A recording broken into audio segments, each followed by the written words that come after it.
Periyar Maniam Institute of Science and Technology, Tanjavur, Mechanical Engineering with specialization in Energy Engineering, Robotics and Industrial Automation. வங்கதேசம் மற்றும் India மத்தியிலான நட்புறவை அதிகரிக்கும் வகையில் மத்திய வெளியுறவுத்துறை அமைச்சர் எஸ் ஜெய்சங்கர் சனிக்கிழமை வங்கதேச பிரதமர் ஷேக் ஹசீனா இந்தியாவுக்கு அரசுமுறை பயணமாக வந்த வேளையில் இரு நாடுகளுக்கிடையே பல்வேறு துறைகளில் புதிய ஒப்பந்தங்கள் மற்றும் அறிவிப்புகள் வெளியிடப்பட்டுள்ளதை அறிவித்தார்.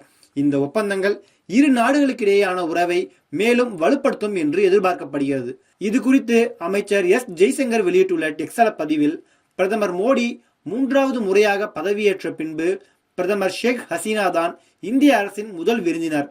இதுவே இந்திய வங்கதேசம் மத்தியில் இருக்கக்கூடிய நட்பை காட்டுகிறது என கூறியுள்ளார்.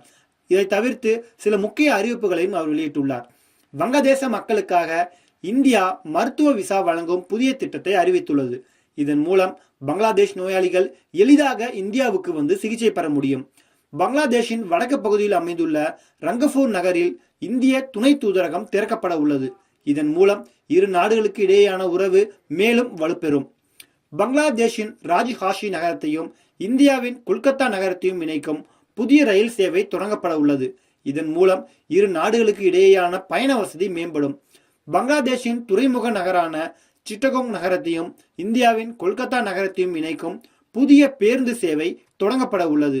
பங்களாதேஷ் நாட்டின் ஜெதே தர்ஷனா மற்றும் இந்தியாவின் ஹல்டிஃபாரி சிலஹட்டி இடையே சரக்கு ரயில் சேவை தொடங்கப்பட உள்ளது.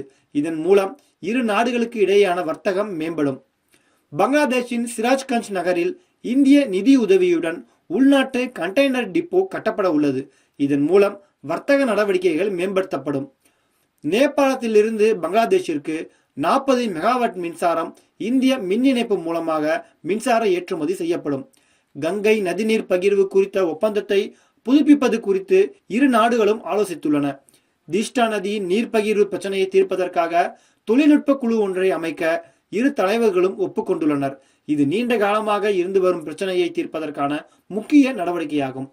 பங்களாதேஷ் நாட்டின் 350 காவல்துறை அதிகாரிகளுக்கு இந்தியாவில் பயிற்சி அளிக்கப்பட உள்ளது. மருத்துவ நோயாளிகளுக்கான முக்தி ஜோதா திட்டம் ஒரு நோயாளிக்கு அதிகபட்ச உச்ச வரம்பு 8 லட்சமாக அறிவிக்கப்பட்டுள்ளது. பங்களாதேஷ் நாடு இந்தோ பசிபிக் பெருங்கடல் கூட்டணியில் இணைந்துள்ளது. இந்தியாவின் UPI சேவையை பங்களாதேஷ் நாட்டில் தொடங்குவதற்காக NPCI மற்றும் பங்களாதேஷ் வங்கி இடையே வணிக ஒப்பந்தம் செய்யப்பட உள்ளது. இதைத் தொடர்ந்து 10 புதிய ஒப்பந்தங்கள் இந்தியா பங்களாதேஷ் நாடுகளுக்கு மத்தியில் கையெழுத்துள்ளாகியுள்ளது.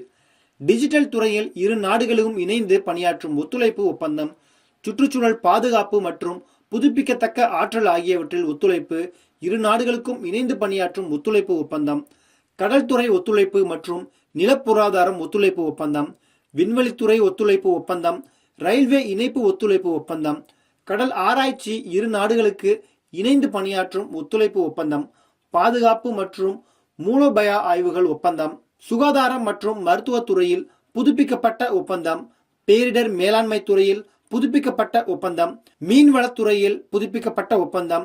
இந்த ஒப்பந்தங்கள் இரு நாடுகளுக்கு இடையேயான உறவுகளை வலுப்படுத்தவும் பல்வேறு துறைகளில் ஒத்துழைப்பை மேம்படுத்தவும் பெரிதும் உதவும் என்று எதிர்பார்க்கப்படுகிறது. Periyar Maniam Institute of Science and Technology, Tanjavur, Mechanical Engineering with specialization in Energy Engineering, Robotics and Industrial Automation.